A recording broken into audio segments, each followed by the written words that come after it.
J'ai refusé d'être la baby-sitter attitrée de la famille quand ils ont organisé des vacances pour les 60 ans de maman sans même me demander mon avis.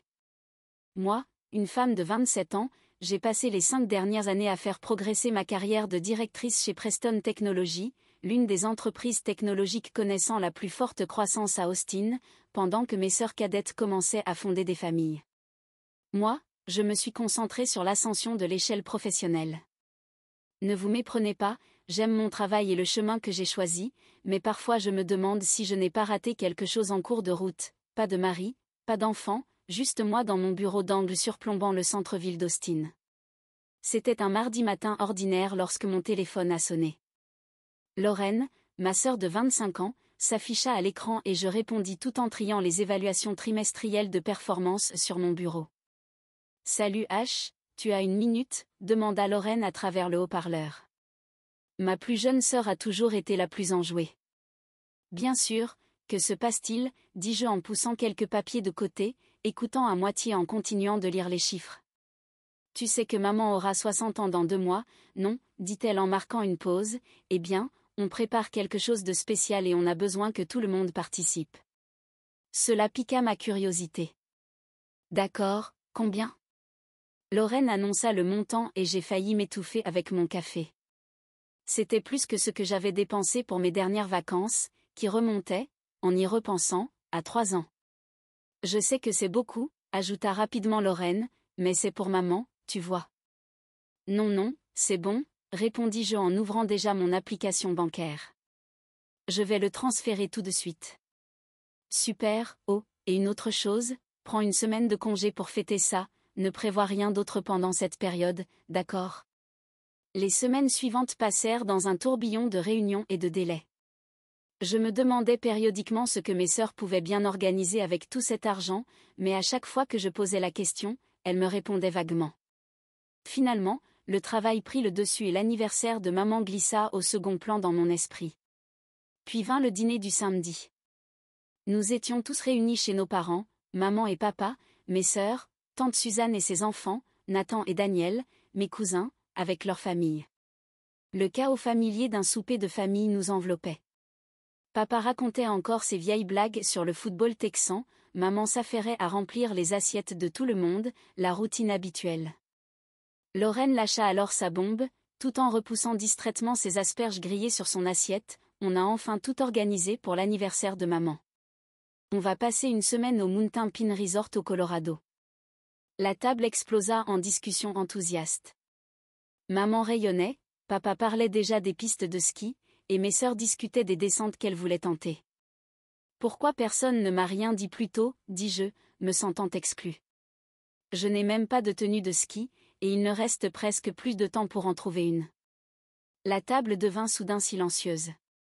Maman se racla la gorge et mon estomac se serra avant même qu'elle n'ouvre la bouche. En fait, ma chérie, commença-t-elle avec ce ton qu'elle utilisait quand elle demandait un service auquel je ne pouvais jamais dire non, on espérait que tu pourrais nous rendre un immense service et garder les enfants pendant qu'on y est. Je regardais ma famille rassemblée autour de la table, attendant que quelqu'un se mette à rire, à dire que tout cela n'était qu'une blague. Mais le silence persista, uniquement rompu par le tintement discret des couverts contre les assiettes. « Vous voulez que je garde les enfants ?» demandai-je enfin. « Les 5 ?» Mon esprit commença à les compter machinalement, le tout petit de Lorraine, Noah, la petite Lily d'Isabelle, les jumeaux Lucas et Anna, enfants de mon cousin Nathan, et le petit Léo de Daniel. 5 enfants de moins de 7 ans. « Mais tu es tellement doué avec eux !» s'exclama maman, comme si cela expliquait tout. « Ils adorent leur tante Ashley. » Je regardai encore une fois autour de la table, espérant toujours voir une lueur d'humour dans les yeux de quelqu'un. Il n'y en avait aucune, juste des regards impatients, attendant ma réponse habituelle, oui. Mais ce n'est pas juste, laissai-je échapper, ma voix me paraissant étrangère à mes propres oreilles. Moi aussi, je veux fêter avec tout le monde. C'est l'anniversaire de maman. Ma sœur du milieu, Isabella, une femme de 23 ans, poussa un soupir en posant sa fourchette. Allez, Ashley, tu vas t'ennuyer là-bas de toute façon. Ce sera bruyant et bondé. M'ennuyer, répétai-je. Comment peux-tu savoir que je m'ennuierais ? Eh bien, dit-elle en échangeant un regard avec Lorraine, tu es formidable avec les enfants, ils t'adorent, et soyons honnêtes, tu n'as pas besoin de faire une pause de la vie de famille. Je sentis ma poitrine se serrer. Qu'est-ce que c'est censé vouloir dire? Lorraine intervint, sa voix prenant ce ton condescendant qu'elle avait perfectionné au fil des années. Elle veut juste dire que tu n'as pas d'enfant, ni de mari dont tu dois t'échapper, comme nous toutes. On a besoin d'une pause, tu comprends, non? Les haricots verts dans mon assiette devinrent flous alors que je retenais mes larmes. Je ne leur donnerais pas la satisfaction de me voir pleurer. À la place, je repoussai silencieusement ma chaise et me levai. Ashley.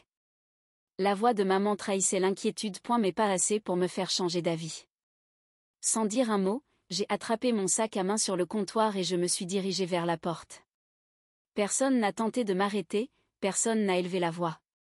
La seule chose que j'ai entendue fut la voix de maman qui flottait depuis la salle à manger. Ne t'inquiète pas, elle sera un peu vexée au début, mais elle finira par accepter, elle le fait toujours.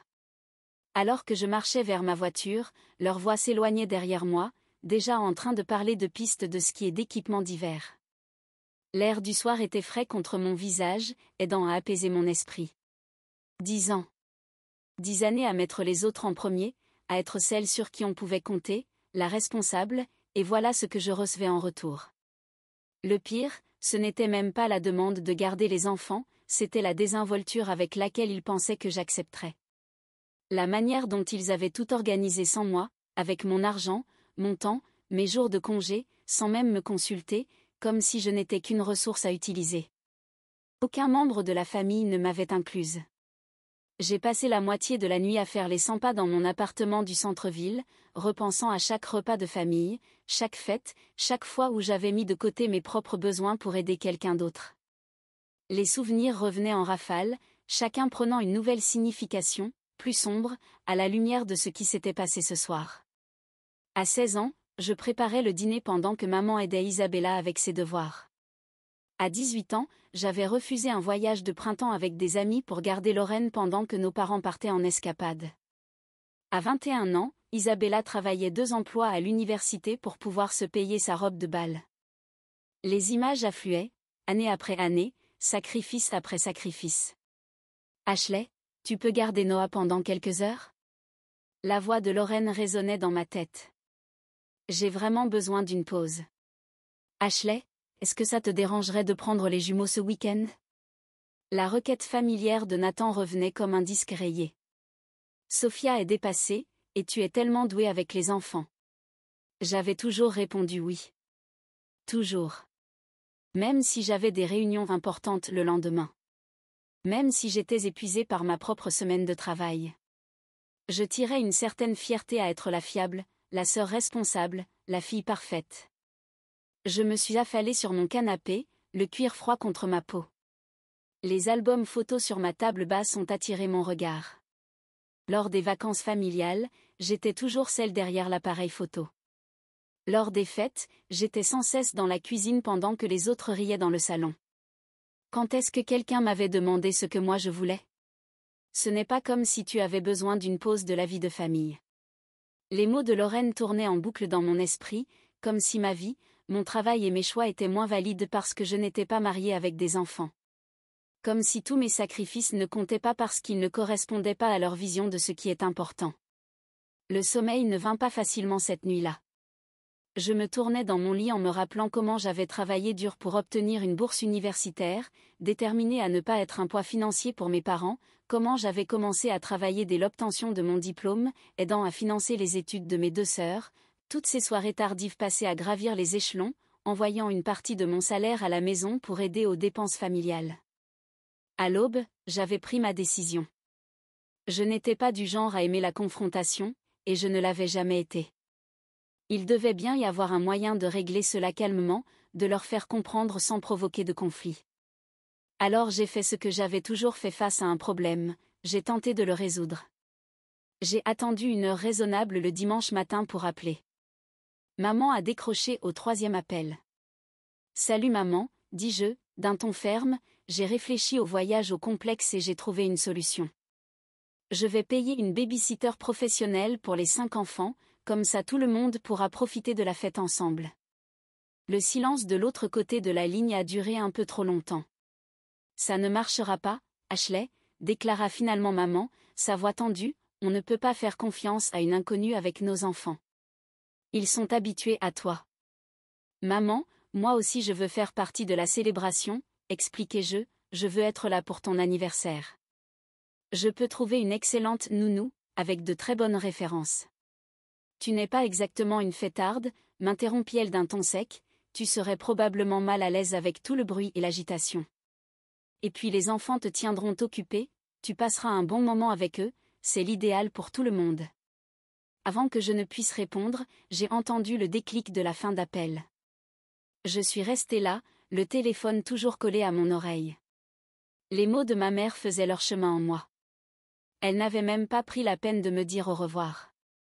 Et là, j'ai compris que ce n'était pas juste une histoire d'anniversaire. C'était le reflet de toutes ces années à être considérée comme acquise, à toujours être celle qui dit oui, à toujours faire passer les besoins des autres avant les miens. Peut-être qu'il était temps de leur prouver qu'ils avaient tort.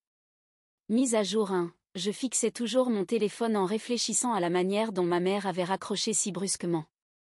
Puis il a vibré de nouveau. Le nom de Lorraine est apparu à l'écran. Comment oses-tu, siffla-t-elle avant même que je ne puisse dire bonjour. Maman vient de me parler de ta petite proposition, embaucher une baby-sitter? Tu essaies de tout gâcher, tout ruiner? Je me suis redressée, surprise par son ton agressif. Pourquoi? J'essaie juste de trouver une solution qui convienne à tout le monde. On a déjà une solution, répliqua Lorraine d'un ton tranchant, tout est planifié, Ashley, tout. Et maintenant tu fais preuve d'un égoïsme total en voulant tout changer à la dernière minute.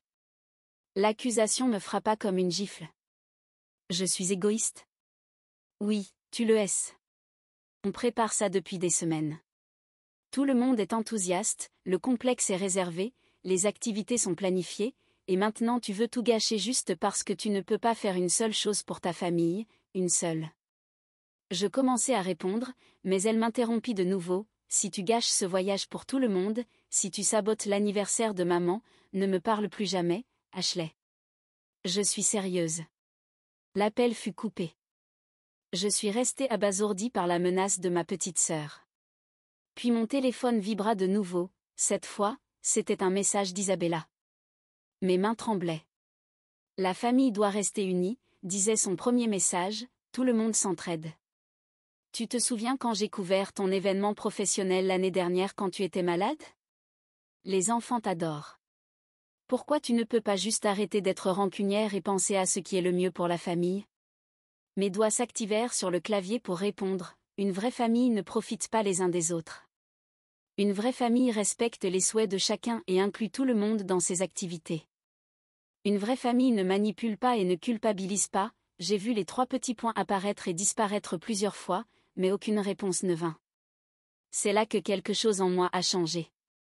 Quelque chose s'est enclenché. Il m'avait demandé de l'argent sans expliquer pourquoi. Il m'avait expressément dit de poser des jours de congé sans mentionner la station. Ils avaient évoqué leur plan au dîner comme si tout était déjà décidé. Ils avaient tout prévu depuis le début. Pendant que je faisais des heures supplémentaires, pendant que je gardais leurs enfants, pendant que j'étais la fille et la sœur idéale, eux, en silence, organisaient leurs vacances. Ils avaient utilisé mon argent, organisé mon emploi du temps et prévu de me laisser 5 enfants. Sans dire un mot. Et maintenant que je ne suivais pas leur scénario, ils tentaient toutes les stratégies de manipulation possibles, la culpabilité, les menaces, le chantage affectif, tout pour me forcer à rentrer dans la boîte qu'ils m'avaient assignée. Quelque chose d'étrange se produit quand on ouvre enfin les yeux sur la manipulation, soudain tout devient limpide. Je me suis sentie plus légère que depuis des années. La honte qui m'alourdissait fut remplacée par autre chose, de la détermination. J'ai ouvert mon ordinateur portable et commencé à chercher. En moins d'1 heure, j'avais réservé un hôtel en bord de mer en Floride. Rien de luxueux, mais avec un balcon donnant sur l'océan, à distance de marche de tout ce dont j'aurais besoin. J'ai même acheté un billet en première classe. J'avais économisé beaucoup, puisque je ne partirais pas au ski. Les jours suivants au travail furent étonnamment calmes. Ma famille avait cessé d'appeler et d'envoyer des messages. Il pensait sans doute que j'étais chez moi, en train de me préparer pour une semaine de garde d'enfants, pensant à acheter des goûters et à organiser des activités. Cette idée me fit sourire. J'ai préparé mes vêtements de plage et un maillot de bain neuf. Partir en voyage tropical en plein hiver. Ma collègue Janet me demanda, après m'avoir vu consulter la météo en Floride, « Tu pars ?» Parfois, il faut faire quelque chose d'inattendu, ai-je répondu. J'étais surprise de constater à quel point cela me faisait du bien de le dire à voix haute. Le matin de mon vol, j'ai jeté un dernier coup d'œil à mon appartement. Je l'avais nettoyé de fond en comble, par habitude sans doute. Le réfrigérateur était vide, les fenêtres correctement verrouillées. Tout était en ordre, comme toujours. Sauf que cette fois-ci, je ne serais pas disponible pour répondre à un appel désespéré concernant une garde d'enfants. Le dernier message de tante Suzanne apparut alors que je me rendais à l'aéroport. Les enfants sont vraiment ravis de passer du temps avec leur tante préférée. Ne les déçois pas, je ressentis un léger pincement au cœur. Mais ensuite je me suis rappelé qu'ils étaient tous là, pendant le dîner, souriants et acquiescents, tout en m'excluant en réalité de la fête d'anniversaire de ma propre mère. Alors la culpabilité s'est dissipée. Nathan m'avait envoyé un calendrier détaillé avec les horaires de médication des jumeaux et leurs allergies. Sophia avait répondu avec une liste de leurs plats préférés et de leurs activités favorites. Daniel m'avait rappelé que Léo avait besoin d'une couverture particulière pour ses siestes. Tout le monde supposait que j'allais me plier à leur plan, malgré ma réticence évidente. Alors que j'attendais à ma porte d'embarquement, d'autres messages arrivèrent. On compte sur toi, Ashley, les enfants sont déjà prêts, n'oublie pas que Noah a besoin de son dinosaure en peluche pour dormir, j'ai laissé des instructions détaillées sur l'alimentation de Lily. J'ai éteint mon téléphone et l'ai rangé dans mon sac. Plus de réseaux sociaux, plus de mets, plus de drames familiaux. Juste moi, la plage et une semaine entière de liberté. En regardant par le hublot de l'avion au décollage, je pensais au chaos qui allait éclater le lendemain matin, quand ils arriveraient devant mon appartement vide. Une partie de moi se sentait désolée pour les enfants. Ils étaient complètement innocents dans toute cette histoire. Mais peut-être était-il temps pour leurs parents d'agir comme de véritables parents, plutôt que de compter sur leur sœur célibataire, toujours disponible, comme nounou par défaut. Pour la première fois de ma vie d'adulte, je faisais un choix pour moi-même, et étonnamment, cela me semblait juste. À mesure que l'avion montait, Austin disparaissait derrière les nuages, tout comme le poids des attentes des autres. J'étais enfin libre. Mise à jour 2, lorsque je suis sortie de l'aéroport, l'air de la Floride m'a accueilli à bras ouverts. Les palmiers dansaient dans le vent, et même de là, je pouvais sentir l'odeur salée de l'océan. Ma suite d'hôtel était encore plus belle que sur les photos. Le balcon offrait une vue splendide sur l'horizon bleu infini, et j'entendais les vagues se briser sur le rivage. Le premier après-midi, j'ai marché pieds nus sur la plage, laissant le sable chaud s'infiltrer entre mes orteils. Quand avais-je fait cela pour la dernière fois? Quand avais-je fait quelque chose simplement pour moi? J'ai nagé dans la piscine de l'hôtel, lu un livre sans être interrompu. J'ai dîné dans un petit restaurant au bord de la mer. Personne ne me demandait de couper leur nourriture ou de nettoyer un dégât. J'ai regardé le coucher de soleil depuis mon balcon, un verre de vin à la main, sans me soucier ni de l'heure du coucher ni de celle du lever. Le dernier matin en Floride, j'ai savouré mes dernières minutes de tranquillité. Je savais qu'il me faudrait rallumer mon téléphone, affronter le chaos que j'avais laissé derrière moi. Mais je ne m'attendais pas à ce que j'ai découvert. Quand mon téléphone s'est enfin allumé, il s'est mis à vibrer sans arrêt. Des messages vocaux, des appels manqués, il y en avait des centaines. Les horodatages montraient qu'ils avaient commencé exactement une semaine plus tôt, tôt le matin. Mes mains tremblaient légèrement alors que je commençais à les parcourir.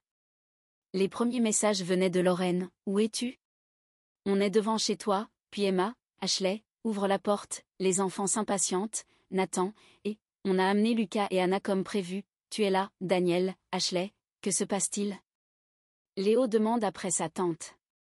En lisant les messages, je pouvais parfaitement imaginer la scène, mes sœurs et cousins debout devant ma maison vide, avec 5 enfants confus, leurs valises prêtes pour la station, et leur plan méticuleusement construit s'effondrant sous leurs yeux. Le ton des messages changea rapidement, passant de l'incompréhension à la panique. Ashley, ce n'est pas drôle, où es-tu? Réponds à ton téléphone, on fait quoi avec les enfants? Tu ne peux pas disparaître comme ça. Puis la colère s'installa. Les messages de Lorraine devinrent venimeux, espèce d'égoïste, comment tu as pu nous faire ça? Isabella ne faisait pas mieux, je n'arrive pas à croire à quel point tu es immature, tu as ruiné l'anniversaire de maman. Les messages de tante Suzanne me firent grimacer, je ne l'avais jamais vue utiliser un langage aussi dur. Les messages de maman arrivèrent plus tard dans la journée, je suis très déçue, Ashley, jamais je n'aurais cru que tu serais aussi égoïste, après tout ce que nous avons fait pour toi. Papa, qui ne textait presque jamais, avait envoyé un seul message, ta mère pleure, j'espère que tu es fière de toi. Les messages vocaux étaient terribles. Je pouvais entendre la rage, la déception, les accusations dans leur voix. Des messages de membres de la famille élargie que je n'avais pas vus depuis des mois apparurent soudain, tous pour condamner mes actions. Tu as toujours été si fiable, comment as-tu pu faire ça à ta propre famille? Les pauvres enfants, tu as tout gâché. Je me suis assise dans ma chambre d'hôtel calme, lisant message après message, découvrant ce que mes proches pensaient vraiment de moi. J'avais simplement cessé d'être leur solution pratique. Les mots qu'ils utilisaient, les surnoms qu'ils m'avaient donnés, les jugements sur mon caractère, c'était comme rencontrer une famille totalement différente, cachée derrière des sourires de façade, qui demandaient des services sans jamais les reconnaître. J'ai fait mes valises et suis allée à l'aéroport. Il était temps de rentrer. Mais je n'étais plus la même Ashley que celle qui était partie une semaine plus tôt. L'ancienne Ashley aurait peut-être présenté ses excuses. Elle se serait peut-être sentie coupable. Elle aurait peut-être cherché à se racheter auprès de tout le monde. Mais cette Ashley-là était partie. Je venais tout juste de ranger mes vêtements de plage lorsque j'ai entendu des coups violents à ma porte d'entrée. Avant même d'atteindre la porte, j'ai entendu une clé tourner dans la serrure. J'avais donné une clé d'urgence à ma mère, il y a des années, au cas où. Ils ont fait irruption comme une tempête en colère. Maman en tête, Lorraine et Isabella sur ses flancs, tout le visage rouge, les yeux furieux. L'ambiance sereine que j'avais cultivée en Floride disparut d'un seul coup. Mise à jour 3, est-ce que tu te rends compte de ce que tu as fait, hurla Lorraine en s'avançant. Tu as tout gâché, tout. Je suis restée droite, les observant déverser leur colère dans mon salon, le même salon où j'avais gardé leurs enfants tant de fois, où j'avais annulé mes propres projets pour m'adapter à leurs urgences, où j'avais toujours été celle sur qui on pouvait compter. Nathan et Daniel ont refusé de rester avec les enfants, cracha Isabella en parlant de leurs époux, ils avaient soi-disant des affaires importantes à régler alors Lorraine a dû rester à la maison avec les 5 enfants pendant que nous étions au complexe, elle a raté l'anniversaire de maman à cause de toi. Tout le voyage a été gâché, s'exclama maman, sa voix montant dans les aigus, personne n'a pu en profiter, tout ce que nous avons fait c'est parler de la manière dont tu nous as trahis. Comment tu as pu laisser tomber tout le monde, ton père n'a même pas réussi à skier correctement, il était tellement bouleversé. Ils poursuivirent leur diatribe, parlant les uns par-dessus les autres, chacun essayant de surpasser l'autre pour exprimer sa déception et son indignation. Plus ils parlaient, plus tout cela me semblait absurde, jusqu'à ce que quelque chose en moi se brise, mais pas comme ils s'y attendaient. Je me suis mise à rire, un rire franc qui a tranché net leurs reproches. Ils se sont arrêtés net, au milieu de leurs phrases, me regardant comme si j'avais perdu la tête. « Qu'est-ce qui est si drôle ?» demanda maman, ses joues virant au rouge. « Qu'est-ce qui peut bien être drôle dans cette situation ?» J'essuyai des larmes de rire de mes yeux. Vous ne voyez pas à quel point tout cela est ridicule? Vous ne réalisez vraiment pas à quel point vous paraissez absurde en ce moment? Absurde, s'exclama Isabella. Tu as planifié en secret tout ce voyage. J'intervins, mon rire s'atténuant mais ma voix restant calme. Vous avez décidé que je garderais vos enfants sans me demander mon avis. Vous avez pris mon argent, vous m'avez dit de prendre des congés, et vous avez juste supposé que je suivrais vos plans. Maintenant que tout s'est effondré à cause de vos suppositions, vous êtes là à me désigner comme la méchante. Mais tu as toujours aidé avant, dit maman, sa voix soudain plus douce, troublée. Tu n'as jamais dit non. Et c'est bien ça le problème, rétorquai-je, parce que j'ai toujours aidé, vous avez commencé à profiter de moi. Vous avez cessé de me voir comme une fille ou une sœur, et vous m'avez vue comme une nounou gratuite. Vous avez cessé de penser à mes sentiments, à mes projets, à ma vie. Ce n'est pas vrai, protesta Lorraine, mais sa voix manquait d'assurance. Vraiment, demandai-je en haussant un sourcil. Alors pourquoi ne m'avez-vous pas incluse dans la planification? Pourquoi ne m'avez-vous pas demandé si je voulais aller au complexe? Pourquoi avez-vous cru que je serais heureuse de rester derrière avec 5 enfants pendant que tout le monde fêtait? J'observai leur visage, essayant de détecter une lueur de prise de conscience, mais je ne vis que leurs traits se durcir. Tu es égoïste, répondit maman, d'un ton glacial. Tu as gâché mon anniversaire et blessé tes sœurs. Tu as déçu les enfants. Ce n'est pas comme ça que je t'ai élevé. Non maman, c'est vous qui êtes égoïste. Toute cette situation est de votre faute, pas de la mienne. Maman se redressa de toute sa hauteur, son visage impassible. Si tu ressens les choses ainsi, alors, peut-être que je n'ai plus de fille qui s'appelle Ashley. Si c'est ce que tu veux maman, répondis-je doucement, alors qu'il en soit ainsi. Cela faisait 6 semaines depuis cette dernière confrontation dans mon salon. 6 semaines de silence, interrompues seulement par des publications occasionnelles sur les réseaux sociaux, dans lesquelles un membre de ma famille glissait une remarque à peine voilée. Certaines personnes ne pensent qu'à elles-mêmes, écrivit maman la semaine dernière, suivie par une douzaine de réponses compatissantes de proches et de connaissances familiales qui ne connaissaient que sa version de l'histoire. La famille doit toujours passer en premier, écrivit Lorraine hier avec une photo de son fils. Tellement reconnaissante d'avoir des gens dans ma vie qui comprennent ce que cela signifie vraiment. La dernière publication d'Isabella était un long paragraphe sur les personnes toxiques qui détruisent les liens familiaux avec leur égoïsme. Elle ne me mentionna pas, bien sûr, mais tout le monde savait de qui elle parlait. Il y a quelques mois, ces messages m'auraient anéanti. J'aurais passé des heures à inventer des réponses dans ma tête, perdant le sommeil à cause de leurs mots, me demandant s'ils avaient raison. Mais aujourd'hui, je fais juste défiler l'écran, parfois avec un petit sourire. Regardez comme ils sont prévisibles. J'ai modifié ma routine. Au lieu de passer mes week-ends à attendre des appels de garde d'enfants urgents, j'ai rejoint un club de lecture de quartier. La première rencontre était étrange, assise dans un café un samedi matin, sachant que mon téléphone ne sonnerait pas avec une demande désespérée d'une de mes sœurs. La semaine dernière, j'ai réservé d'autres vacances, un voyage en Europe au printemps. Je n'ai pas eu à vérifier l'emploi du temps de quelqu'un d'autre, ni à m'assurer que cela ne dérangerait personne. J'ai juste vu un bon prix et je l'ai saisi. Parfois, dans les moments de paix, je pense à mes neveux et nièces.